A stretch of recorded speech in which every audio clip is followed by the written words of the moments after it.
রামনবমীর পর রাজ্যে প্রচারে আসছেন প্রধানমন্ত্রী নরেন্দ্র মোদী। তার আগে রেড রোডে ঈদের অনুষ্ঠানের পর জনসংযোগ করেছেন মমতা বন্দ্যোপাধ্যায়। ঈদ উপলক্ষে লাল মসজিদ, সাদা মসজিদ পরিদর্শন করেছেন তিনি।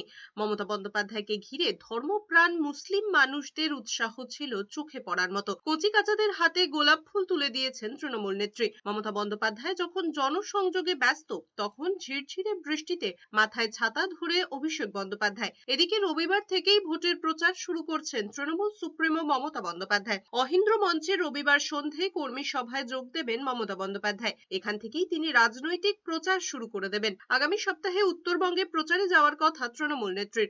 ময়নাগুড়ি থেকে 26-এর নির্বাচনের প্রথম প্রচার শুরু করার কথা তার আগে নিজের বিধানসভা কেন্দ্র ভবানীপুরে কর্মী সভায় যোগ দেবেন তিনি।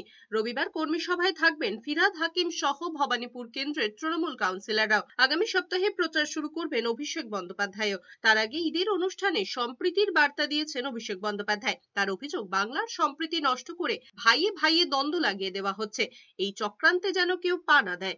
जिस तरीके से भाइयों को भाइयों के साथ लड़ाया जा रहा है, हम सबको इंसानियत के लिए एकजुट होके एक दूसरे का त्योहार अपना के इंसानियत को बरकरार रखना है।